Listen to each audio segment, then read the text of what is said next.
Kita nak terus saja bersama dengan rakan setugas Rizal Zulkafli di Bukit Kewangan yang masih bekerja pada hari sambutan ulang tahun kelahirannya.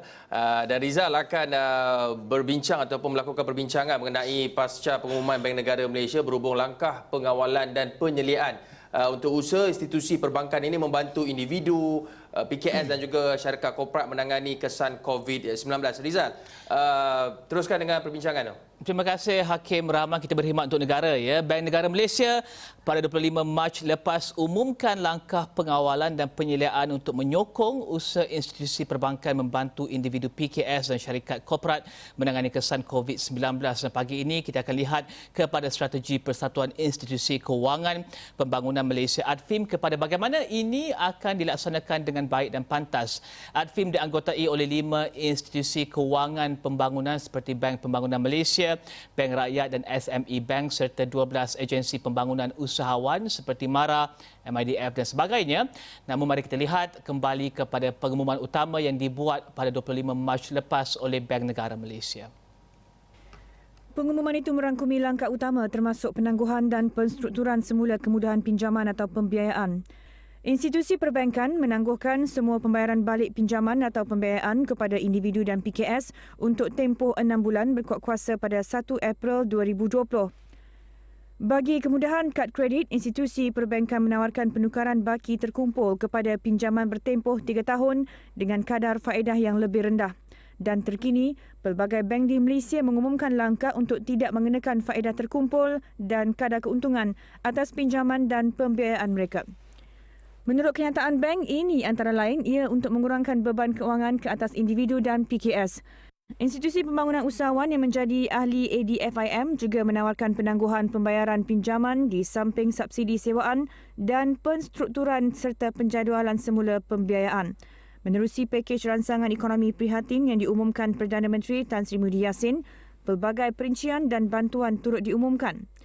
Ini termasuk dana tambahan RM4.5 bilion yang merangkumi 5 inisiatif utama termasuk dana bantuan kemudahan khas atau Special Relief Facility untuk PKS sebanyak RM3 bilion. Ini menjadikan jumlah keseluruhannya RM5 bilion. Perincian dan tambahan lain termasuk meningkatkan saiz dana kepada RM6.8 bilion di bawah kemudahan semua sektor ekonomi bagi meningkatkan lagi akses pembiayaan kepada PKS. Langkah lain termasuk meningkatkan dana di bawah skim kredit mikro yang menjadikan jumlah keseluruhan RM700 juta bagi pembiayaan mudah. Skim ini dan agihan tunai bantuan kepada individu dan isi rumah antara lain akan dikendalikan oleh Bank Simpanan Nasional dan institusi keuangan lain. Dan kita teruskan perbincangan yang kita adakan sebentar tadi bersama dengan Ketua Pegawai Operasi Perbadanan Nasional Berhad dan Ahli Majlis ADFIM, Azlina Juliani Abdul Jalil. Azlina, kita terhenti perbincangan kita sebentar saja tadi membincangkan berkenaan dengan apakah inovasi dan cara yang franchisee boleh ambil untuk memastikan mereka respon kepada keadaan semasa ketika PKP ataupun MCO pada ketika ini.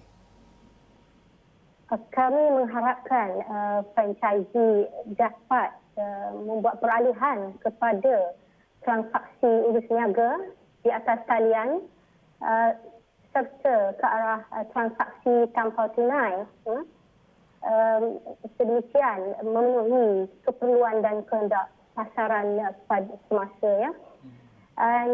Sebenarnya saya boleh kata PNS menyediakan pelbagai bentuk talian hayat ya bagi memastikan kesinambungan perniagaan para usahawan franchise ya. Selain daripada komunikasi berterusan mengenai apa sahaja bentuk sokongan yang PNS dapat berikan, juga dalam bergerak seiring dengan pihak kerajaan agar mereka dapat mengambil peluang daripada pengurusan aliran tunai yang lebih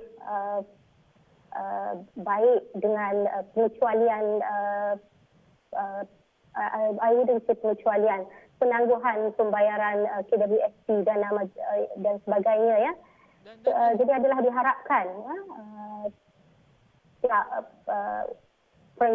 franchisee akan bersama-sama franchisor dan PNS ya, untuk memastikan daya tahan perniagaan masing-masing dan insya-Allah kita dapat mengharungi cabaran impak COVID-19 ini dengan baik. Dan Azlina, bagaimana pula dengan pekerja mereka? Kerana kita tahu bahawa sektor franchisee dan juga sektor franchise ini mempunyai ramai pekerja dalam operasi mereka. Adakah Azlina juga dan juga PNS juga akan membantu untuk memastikan bahawa franchise ini tidak membuang pekerja atau mengurangkan pekerja mereka? Betul.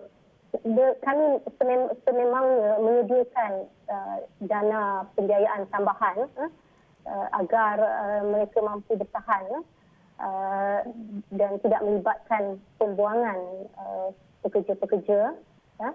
Sebaliknya, peralihan kepada perniagaan menerusi penghantaran. Jadi para pekerja pun boleh di penugasan yang berbeza. Sekiranya kalau dahulu kebiasaannya perkhidmatan di outlet, dine-in.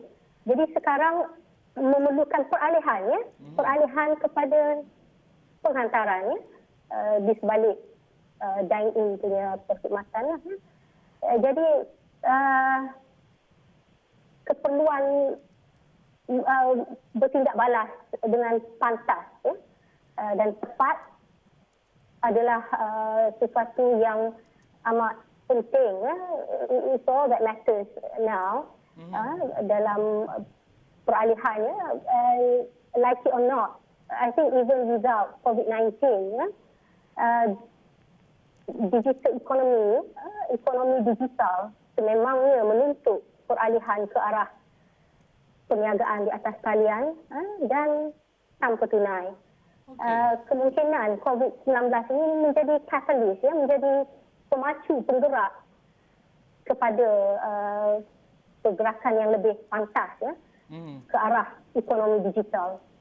Okey, dan Azlina, kita ingin melihat kepada, sebentar tadi saya bertanyakan kepada Arya dan juga Azizi tentang apakah pengajaran yang paling utama ketika ini untuk perniagaan, untuk franchise contohnya, untuk SME, untuk PKS, adakah ini bermakna aliran tunai dan juga reserve mereka harus kukuh? Bagi franchise, adakah ini berbeza ataupun sama saja?